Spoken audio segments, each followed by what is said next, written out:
दोस्तों नमस्कार, स्वागत है एक बार फिर से आप सभी को मेरे चैनल पे। दोस्तों पिछली वीडियो में इस ट्रांसमीटर का पार्ट 1 में हमने जाना था इसका बेसिक सेटअप, वायरिंग डायग्राम और जो मेनू फर्स्ट आता है उससे रिलेटेड इसका LRB, URB लैंग्वेज। तो बाकी अभी इस वीडियो में दोस्तों हम इसमें समझते हैं नेक्स्ट इसके जो पैरामीटर है यानी कि मेनू। इसमें जो टोटल 9 मेनू है तो हमने बस फर्स्ट मेनू का जाना था। तो इस वीडियो में हम समझेंगे अगला जो मेनू है इसमें पहला बेसिक सेटअप के बाद हम इसमें समझेंगे डिवाइस सेटअप, कम्युनिकेशन, डिस्प्ले और जो नेक्स्ट मेनू है उसके बारे में हम समझते हैं। तो दोस्तों मेनू में एंटर करने के लिए जैसा कि हमने आपको पहले भी बताया था कि आपको यहाँ पे जो मेनू का ऑप्शन सिंबल भी यहाँ पे दिखेगा स्टेटस बार, तो यहाँ पे लाइनिंग वाला दिखता है। तो आपको ये वाले की को प्रेस करना है, तो इसको प्रेस करेंगे सिंगल प्रेस। तो सिंगल प्रेस करेंगे तो इस तरीके से आता है। यहाँ पे देखेंगे तो इजी सेटअप लिख के आ रहा है। तो ये इजी सेटअप है। तो इजी सेटअप के बाद आपको यहाँ पे एग्जिट का आता है और ये जो अप डाउन की जो रहता है इसे मेनू चेंज करने का ऑप्शन दिया रहता है। जैसे यहाँ पे कॉर्नर में लिखा हुआ है मेनू 1, तो ये मेनू में पहला मेनू है इजी सेटअप। तो इजी सेटअप के बारे में हमने बताया था। उसके बाद नेक्स्ट मेनू है डिवाइस सेटअप। तब ये डिवाइस सेटअप है दूसरा मेनू। तो डिवाइस सेटअप में आपको सेलेक्ट करना है और डिवाइस सेटअप में देखेंगे तो अलग अलग इसमें दिया हुआ है। जैसे यहाँ पे है SW राइट प्रोटेक्शन, यहाँ पे process variable, transfer function, output scaling और रीसेट डिफ़ॉल्ट कॉन्फ़िगरेशन। इतना सारा इसमें फंक्शन है डिवाइस सेटअप में। तो डिवाइस सेटअप में यहाँ पे दिया हुआ है SW राइट प्रोटेक्शन। ये यहाँ पर जो स्विच राइट प्रोटेक्शन जो है अभी अनलॉक्ड है। यहाँ पे अगर लॉक्ड कर देते हैं तो आपका जो राइट प्रोटेक्शन जो रहता है वो वर्क नहीं करता है, यानी कि यहाँ पे जो ये फंक्शन है वो लॉक हो जाता है। ये जो ऊपर में जो स्विच दिए रहते बटन्स दिए रहते हैं वो लॉक हो जाता है। अभी अनलॉक है तभी यहाँ पे वाला ये काम कर सकता है, लेकिन यहाँ पे लॉक कर रखेंगे तो ये काम नहीं करेगा। तो हम इसको एडिट करके अनलॉक से लॉक कर सकते हैं। तो फिर इसमें बैक जाएंगे। उसके बाद दूसरा है प्रोसेस वेरिएबल। तो प्रोसेस वेरिएबल को सिलेक्ट करेंगे तो इसमें देखिए लिखा है प्रोसेस वेरिएबल टाइप, यानी प्रोसेस वेरिएबल टाइप मैंने कौन से प्रोसेस में आप इसको यूज कर रहे हैं। तो यहाँ पर सेलेक्ट करेंगे। इसमें आया देखिए डिफरेंशियल प्रेशर। तो यहाँ पे ये कि इसमें चेंजेबल नहीं है, तो ये DP टाइप का है तो इसीलिए यहाँ पे डिफरेंशियल प्रेशर है। तो चलिए हम बैक जाएंगे। उसके बाद यहाँ पे है सेट PV। तो सेट PV में सिलेक्ट करेंगे, यानी कि प्रोसेस वेरिएबल के यहाँ पे यूनिट है, लोअर रेंज वैल्यू है, अपर रेंज वैल्यू है। तो आप यहाँ से यूनिट भी सेट कर सकते हैं। जैसे अगर डिफरेंशियल में यूज करें तो यूनिट सेट कर सकते हैं, लोअर रेंज वैल्यू सेट कर सकते हैं, अपर रेंज वैल्यू सेट कर सकते हैं। ये चीज़ आप यहाँ पे सेट कर सकते हैं। उसके बाद है अप्लाई प्रोसेस वेरिएबल। तो ये अप्लाई प्रोसेस वेरिएबल का मतलब होता है कि यहाँ पे वैल्यू दे के लोअर रेंज वैल्यू, अपर रेंज वैल्यू आप यहाँ पे सेट कर सकते हैं। जैसे लोअर रेंज वैल्यू में आप सेलेक्ट करेंगे, यहाँ पे इसको फिर सेलेक्ट करके आगे बढ़ेंगे और यहाँ पे लोअर रेंज वैल्यू आप यहाँ से फिल कर सकते हैं। उसके बाद यहाँ पे ओके कर देंगे।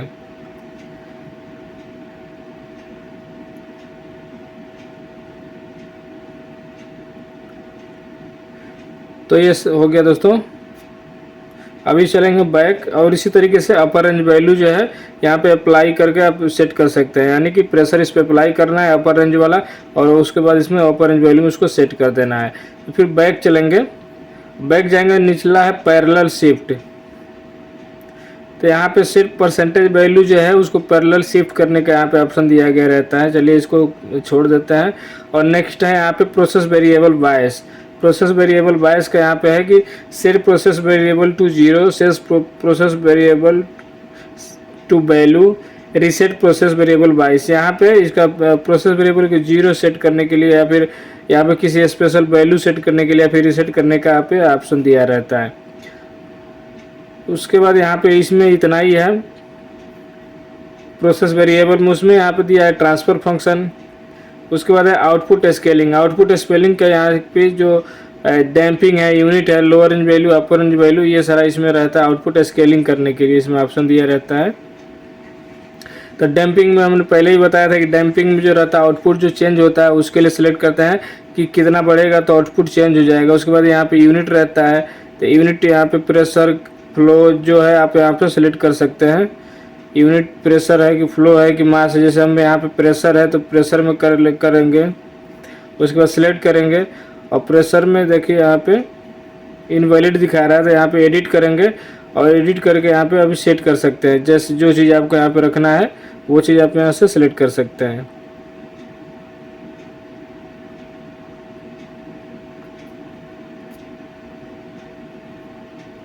उसके बाद फिर कैंसिल करेंगे। और जैसे फ्लो में यूज कर रहे हैं तो फ्लो में जाके सेट करेंगे, मास एंड वॉल्यूम में करेंगे, या डेंसिटी में यूज कर रहे हैं तो डेंसिटी वाले में जाके करेंगे। तो यहाँ पे देख सकते हैं प्रेशर है, फ्लो है, मास है, डेंसिटी है, लेवल है, अदर है। तो इस टाइप के जो जिसमें प्रोसेस में आप यूज करेंगे उसमें यूनिट आप यहाँ पे सेट कर सकते हैं। उसके बाद यहाँ पे स्केलिंग में लोअर रेंज वैल्यू, तो लोअर रेंज वैल्यू यहाँ पे आप फिर से यहाँ से भी एंटर कर सकते हैं।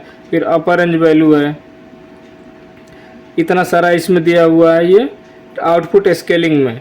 तो आउटपुट स्केलिंग के बाद है यहाँ पे रीसेट डिफ़ॉल्ट कॉन्फ़िगरेशन, यानी कि डिफ़ॉल्ट सेटिंग जो रहता है उसको रीसेट करने के लिए आप इसमें जाके यहाँ से सेलेक्ट करेंगे तो रीसेट हो जाएगा पूरा। उसके बाद फिर से बैक चलेंगे। तो ये डिवाइस सेटअप में इतने सारे पैरामीटर हैं। डिवाइस सेटअप के बाद अगला जो मेनू रहता है तो ये नीचे वाला बटन दबाएंगे, नेक्स्ट मेनू आएगा डिस्प्ले। अब डिस्प्ले में सेलेक्ट करेंगे तो डिस्प्ले में देखिए यहाँ पे लैंग्वेज है, डिस्प्ले रिवीजन है। तो लैंग्वेज में आप लैंग्वेज सेलेक्ट करते हैं, डिस्प्ले रिवीजन में जाएंगे तो यहाँ पे डिस्प्ले रिवीजन, यहाँ पे देखिए डेट यहाँ पे डाला हुआ है।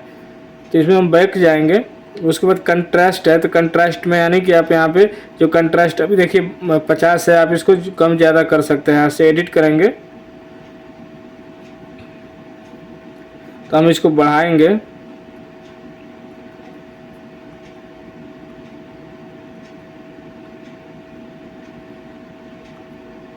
और ओके करेंगे। तो देखेंगे कंट्रास्ट जो है हमारा इस तरीके से आ गया। तो फिर से हमको इसको यहाँ पे एडिट करना है।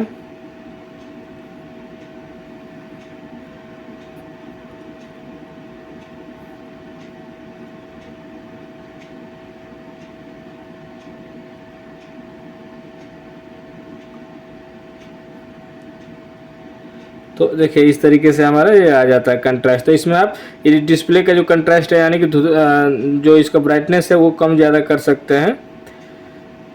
उसके बाद कंट्रास्ट के बाद यहाँ पे मोड है, डिस्प्ले मोड। तो डिस्प्ले मोड में आप जाएंगे तो यहाँ पे दिख रहा है कि 1 लाइन प्लस बार ग्राफ, ये डिस्प्ले मोड है।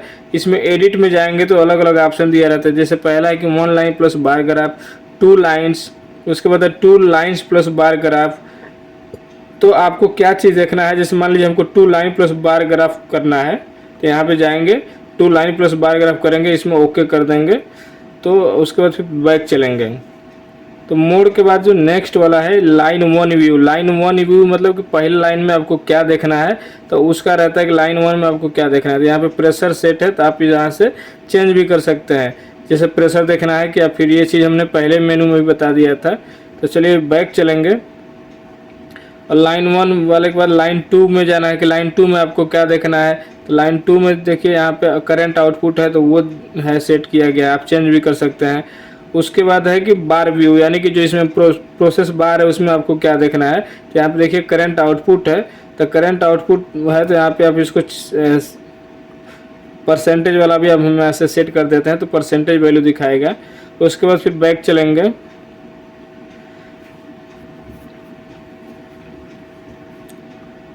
तो बार व्यू के बाद यहाँ पे डिस्प्ले स्केलिंग, डिस्प्ले स्केलिंग में देखिए कई सारे ऑप्शन आता है कि डिस्प्ले लाइन टाइप, यानी कि डिस्प्ले लाइन टाइप में देखिए लीनियर है। लीनियर के बाद यहाँ पे और भी सारा लीनियर है, स्क्वायर रूट है, स्क्वायर थर्ड, ये सारा इसमें दिया हुआ रहता है। तो हमको अगर प्रेशर में यूज करते हैं तो लीनियर ही रखना पड़ता है। उसके बाद है कि डिस्प्ले यूनिट, यानी डिस्प्ले यूनिट में क्या है तो वही चीज़ है जैसा कि दूसरा में था। फिर लोअर रेंज वैल्यू, अपर रेंज वैल्यू, ये सारा चीज़ इसमें भी दिया हुआ है। तो चलिए बैक चलेंगे। उसके बाद है यहाँ पे सिक्योरिटी, सिक्योरिटी में जाएंगे तो सिक्योरिटी में यहाँ पे अगर डिस्प्ले प्रोटेक्शन आपको करना है तो यहाँ पे डिस्प्ले प्रोटेक्शन अभी डिसेबल है, आप एडिट करके यहाँ से इनेबल कर सकते हैं। इनेबल करके आप इसमें पासवर्ड लगा सकते हैं। तो चलिए हमको अभी ये नहीं करना है। और पासवर्ड चेंज करने का ऑप्शन यहाँ से नीचे दिया रहता है कि चेंज पासवर्ड। उसके बाद सिक्योरिटी के बाद है इसमें इतना ही मेनू था। उसके बाद फिर बैक चलेंगे। यहाँ पे तीसरा मेनू था डिस्प्ले। अब नेक्स्ट मेनू में जाने के लिए नीचे वाला बटन दबाएंगे तो आ जाएगा प्रोसेस अलार्म। तो प्रोसेस अलार्म में जाकर फिर आपको सिलेक्ट करना है। सिलेक्ट करने में यहाँ पे देखिए आ रहा है फेल सेफ टाइप। तो फेल सेफ टाइप का यहाँ पे अलार्म आपको के लिए दिया था। फेल सेफ टाइप में आप इसमें सेलेक्ट कर सकते हैं कि फेल क्या है, अगर सॉफ्टवेयर फेल होता है तो उसका यहाँ पे अलार्म मिलेगा। तो यहाँ पे सॉफ्टवेयर में भी सेट किया गया है। उसके बाद दूसरा है कि फेल सेफ लेवल, यानी फेल सेफ लेवल में जाके आप यहाँ से अप है कि डाउन है, मैंने क्या दिखाएगा। जैसे फेल होता है अगर सॉफ्टवेयर तो प्रोसेस वैल्यू वहाँ पे या तो पूरा हाई दिखाएगा फिर पूरा लो दिखाएगा, तो वो चीज़ आप यहाँ से सेट कर सकते हैं। देखिए अप है या फिर डाउन है, तो इस तरीके से रहता है फेल सेफ का लेवल। उसके बाद बैक जाएंगे तो आएगा यहाँ पे सेचुरेशन लिमिट। तो यहाँ पे देखिए सेचुरेशन लिमिट है, लो सेचुरेशन या फिर हाई सेचुरेशन। तो ये अलार्म में जो आपको सेट करना है वो आप सेट कर सकते हैं। उसके बाद अलार्म का लिमिट है, यहाँ पे अलार्म लिमिट मैंने लो अलार्म या फिर हाई अलार्म, तो जो आपको सेट करना है उसमें से सेट कर सकते हैं, लो अलार्म या फिर हाई अलार्म। तो ये चीज़ था यहाँ पे प्रोसेस अलार्म में। जैसे अगर कुछ फेल होता है, फेलियर आता है ट्रांसमीटर का, तो उसमें क्या प्रोसेस अलार्म आएगा उसके लिए यहाँ पे ऑप्शन रहता है। तो ये चौथा मेनू था। चौथा मेनू के बाद फिर से निचला बटन दबाएंगे, अब जाएंगे नेक्स्ट मेनू, पांचवा मेनू जो इसमें वो है कैलिब्रेट में सेलेक्ट करेंगे तो यहाँ पे आता है प्रेशर सेंसर, पहला वाला यानी प्रेशर सेंसर को कैलिब्रेट करने का ऑप्शन। तो यहाँ से सेलेक्ट करेंगे, यहाँ पे लो ट्रिमिंग और हाई ट्रिमिंग का ऑप्शन रहता है, यानी कि जब कैलिब्रेशन करेंगे तो लो ट्रिमिंग और हाई ट्रिमिंग का इसमें ऑप्शन रहता है। जैसे लो ट्रिमिंग में जाएंगे तो लो ट्रिम में यहाँ पे देखिए 0 किया गया है। उसी तरीके से हाई ट्रिमिंग में जाके आप यहाँ पे जो अगर कुछ वैल्यू आपको ट्रिम करना है तो उतना वैल्यू एंटर करके आप उसको ट्रिम कर सकते हैं। तो ये हो गया प्रेशर सेंसर। उसके बाद आउटपुट का कैलिब्रेशन है। आउटपुट मैंने 4 to 20 milliampere, set 4 milliampere, set 20 milliampere, उसका यहाँ पे रहता है। उसके बाद रीसेट का ऑप्शन है, आप यहाँ से जो भी पैरामीटर डालें आप उसको डिफ़ॉल्ट से रीसेट कर सकते हैं। उसके बाद बैक जाएंगे तो इसमें 3 ही मेनू था। 3 मेनू के बाद अगला जो पैरामीटर है, छठा पैरामीटर, वो है टोटलाइजर। तो टोटलाइजर जो है दोस्तों यहाँ पे फ्लो वाले में यूज़ किया जाता है। फ्लो में अगर इस ट्रांसमीटर का आप यूज़ कर रहे हैं उसमें ये चीज़ यूज़ किया जाता है। इनपुट हो गया, सेटिंग हो गया और फिर रीसेट है, 3 इसमें दिए हुए हैं। तो यहाँ पे इनपुट में देख लेते हैं। इनपुट में दिया हुआ है यहाँ पे स्टेटस और मोड में यहाँ पे नॉर्मल है, और भी सारे चीज़ें इसमें है। अगर आपको इसके बारे में, इस मेनू के बारे में जानना है तो आप हमें कमेंट करेंगे तो इसके बारे में हम अच्छे से समझा देंगे, क्योंकि इसको टोटलाइजर फ्लो में यूज होता है, प्रेशर में इसका यूज होता नहीं है। तो जब आप इसको अगर फ्लो में यूज कर रहे हैं, कहीं ट्रांसमीटर के बारे में अगर जानना है कि फ्लो में क्या क्या पैरामीटर सेट करना रहता है तो आप हमें कमेंट करके पूछ सकते हैं। तो टोटलाइजर के बाद नेक्स्ट मेनू है 7 नंबर, यहाँ पे डायग्नोस्टिक में जाएंगे, सेलेक्ट करेंगे तो यहाँ पे आ रहा है मॉनिटरिंग और लूप टेस्ट। तो पहला है मॉनिटरिंग। तो मॉनिटरिंग में यहाँ पे है pressure, output current, output percentage और स्केल्ड आउटपुट। तो यहाँ पे प्रेशर है, तो प्रेशर यहाँ पे देखिए इतना दिखा रहा है। ये मॉनिटरिंग में आपको यहाँ पे वैल्यू देख सकते हैं। आउटपुट करंट जो है, आउटपुट करंट उसके यहाँ पे दिखा रहा है 3.9 लगभग, यानी कि 4 मिली एम्पियर। और आउटपुट परसेंटेज देखेंगे तो परसेंटेज वैल्यू यहाँ पे दिखा रहा है 0%। तो उसी तरीके से यहाँ पे स्केल्ड आउटपुट जो है, ये स्केल्ड आउटपुट यहाँ पे देख सकते हैं। उसके बाद स्टैटिक प्रेशर, तो स्टैटिक प्रेशर आप देख सकते हैं यहाँ पे शो कर रहा है। उसके बाद है सेंसर का टेम्परेचर, यानी इसमें जो सेंसर है उसका टेम्परेचर, तो ये टेम्परेचर यहाँ पे दिखा रहा है, सेंसर टेम्परेचर। तो ये सारा चीज़ें हैं मॉनिटरिंग में आप इसमें देख सकते हैं pressure, current, percentage value, output, scaled output और इसमें सेंसर का टेम्परेचर। उसके बाद आता है यहाँ पे लूप टेस्ट। तो दोस्तों लूप टेस्ट में सेलेक्ट करेंगे तो लूप टेस्ट में यहाँ पे set 4 milliampere, set 20 milliampere और सेट आउटपुट वैल्यू, यहाँ से आप लूप टेस्ट कर सकते हैं। यानी कि 4 मिली एम्पियर का यहाँ पे आप सेलेक्ट करेंगे तो आपको आउटपुट में 4 मिली एम्पियर की वैल्यू मिलेगी। DCS पे जहाँ पे आपका वायर कनेक्ट रहेगा वहाँ पे 4 मिली एम्पियर का वैल्यू दिखाएगा आउटपुट। और यहाँ पे से 20 मिली एम्पियर देंगे तो 20 मिली एम्पियर का आपको फीडबैक मिलेगा। उसके बाद अपने से अगर कुछ यहाँ पे वैल्यू आपको देना है, जैसे 4 to 20 मिली एम्पियर के बीच में कुछ भी देना है तो यहाँ से अपने से यहाँ पे वैल्यू फिल करके आप दे सकते हैं। जैसे 8 मिली एम्पियर, 12 मिली एम्पियर, तो यहाँ से एडिट करके और यहाँ पे वैल्यू फिल करके आप ओके करेंगे तो वहाँ पे चला जाएगा। तो यहाँ पे देखिए मिनिमम और मैक्सिमम दिखा रहा है कि आप इतना इसके बीच में कोई भी वैल्यू देके आप लूप टेस्ट कर सकते हैं। लूप टेस्ट में हम ये इंश्योर करते हैं कि ट्रांसमीटर हमारा सही आउटपुट दे रहा है कि नहीं दे रहा है। तो चलिए अभी बैक चलेंगे। इसमें ये लूप टेस्ट हो गया। तो डायग्नोस्टिक में इतना ये सारा चीज़ें रहता है, मॉनिटरिंग और लूप टेस्ट। उसके बाद नेक्स्ट पैरामीटर है 8 नंबर, इसमें डिवाइस इन्फो। डिवाइस इन्फो मतलब इस ट्रांसमीटर के बारे में इंफॉर्मेशन है, यानी कि सेंसर टाइप। यहाँ पे सेंसर टाइप में देख सकते हैं डिफरेंशियल टाइप का इसमें सेंसर है। उसके बाद यहाँ पे हाई सेंसर का लिमिट दिया हुआ है, सेकेंड वाला। तो हाई सेंसर का लिमिट है इतना दिया हुआ है 1801 mmHg। उसके बाद लो सेंसर का लिमिट है तो लो सेंसर का लिमिट है -1801 mmHg और मिनिमम स्पेन जो है यहाँ पे दिया हुआ है कि मिनिमम स्पेन 180 mmHg है यहाँ पे, यानी कि मिनिमम इतना से इतना रेंज आपको सेट करना है, 180 स्पेन होना चाहिए। यानी कि LRB से URB के बीच में इतना mmHg का गैप डिफरेंस रहना चाहिए जब आप स्पेंस करते हैं, यानी LRB और URB की सेटिंग करते हैं। उसके बाद नेक्स्ट है इसमें हार्डवेयर रिवीजन। तो हार्डवेयर रिवीजन ये रहा इसका। उसके बाद सॉफ्टवेयर रिवीजन, यानी कि इसमें जो सॉफ्टवेयर है उसका ये रिवीजन हो गया। तो इतना सारा है डिवाइस इन्फो में। उसके बाद नेक्स्ट जो पैरामीटर है इसमें कम्युनिकेशन। तो कम्युनिकेशन में यहाँ पे सिलेक्ट करेंगे तो आ रहा है टैग, एड्रेस और रिवीजन। तो ये टैग में जाएंगे तो यहाँ पे टैग अगर डाला है तो ठीक है, आप अदरवाइज यहाँ पे आप टैग अपने से कर सकते हैं।